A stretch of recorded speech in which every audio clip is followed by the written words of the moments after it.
Hey everyone, and welcome to this explainer. So, banks, we literally walk past them every single day, right? We know they hold trillions of dollars, we know they do something with our paychecks, but what actually happens behind those massive, heavy vault doors? For most of us, it's a total mystery.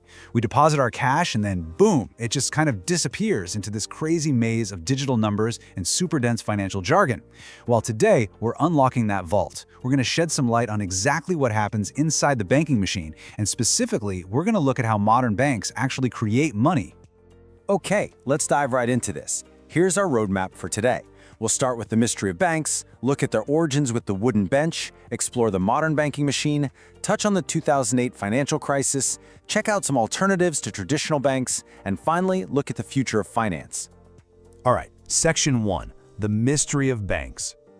So, what actually happens to your money after you deposit it? I mean, it sounds like such a simple concept, right? You put the money in, and it just stays there. But honestly, that couldn't be further from the truth.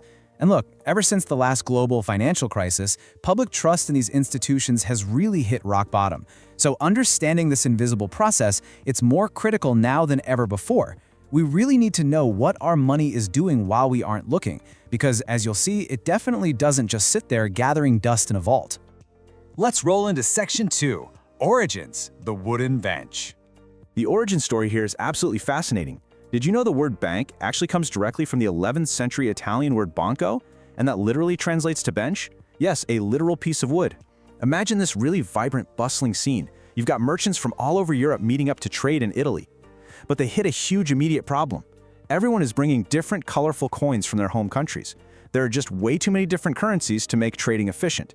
So, local money changers figured it out. They set up shop on these simple wooden benches to exchange the various currencies for a tiny fee. And that bench, that banco, is literally where the entire concept of banking was born. It wasn't about complex derivatives or anything like that yet. It was just a brilliantly simple solution to a very real problem of global trade. Moving on to Section 3, the modern banking machine. Now, what's really interesting about this is exactly how modern banks create money. Let's walk through the actual mechanism here step by step. Step 1, you deposit your cash, and you earn a tiny bit of interest. Step 2, the bank doesn't just put that money in a vault. Nope, it actively multiplies it. How? Well, that brings us to Step 3, lending it out at a much higher interest rate. See, banks only need to keep a very small fraction of their total deposits in reserve, which means they can lend the rest out. And when that loan money gets spent, it gets deposited right back into the banking system and then loaned out again. That's spread, the difference between what they pay you and what they charge borrowers. That's the core mechanic of the whole thing. Finally, Step 4.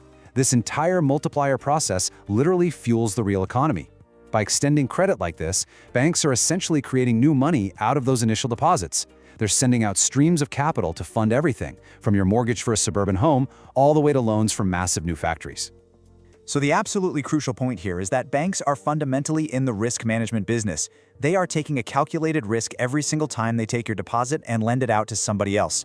And you know, when this cycle works perfectly, it's actually beautifully structured. It takes idle money and turns it into the very engine of our economy. It basically transforms your static savings into dynamic capital, the exact kind of capital that expands a local business or helps build your absolute dream home.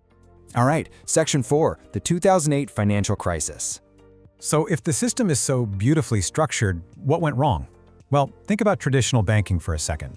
That calculated lending that manages risk and fuels the real economy, just like we talked about. Now contrast that with the pre-2008 banking model.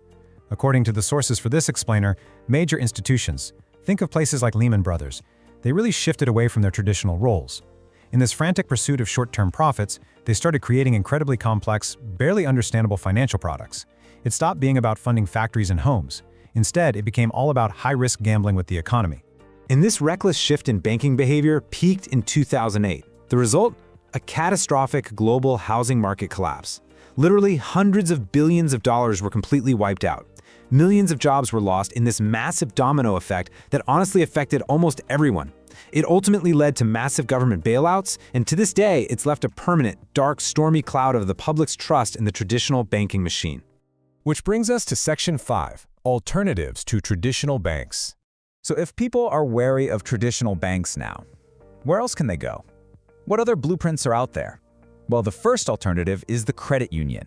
And this brilliantly illustrates a completely different set of priorities. A credit union is a member-owned financial cooperative.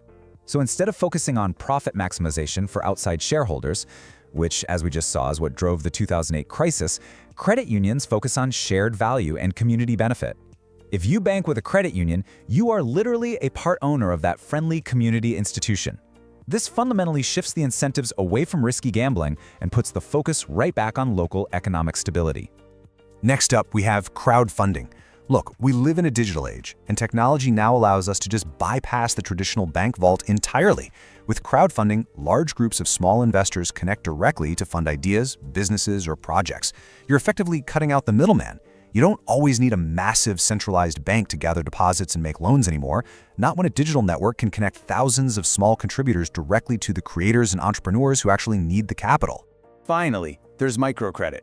Now, this alternative operates on a global scale, but it has a hyper-local focus. Microcredits are tiny loans specifically designed to empower entrepreneurs in developing countries. Traditional banks, they often ignore these individuals because, frankly, the loans are just too small to generate massive corporate profits.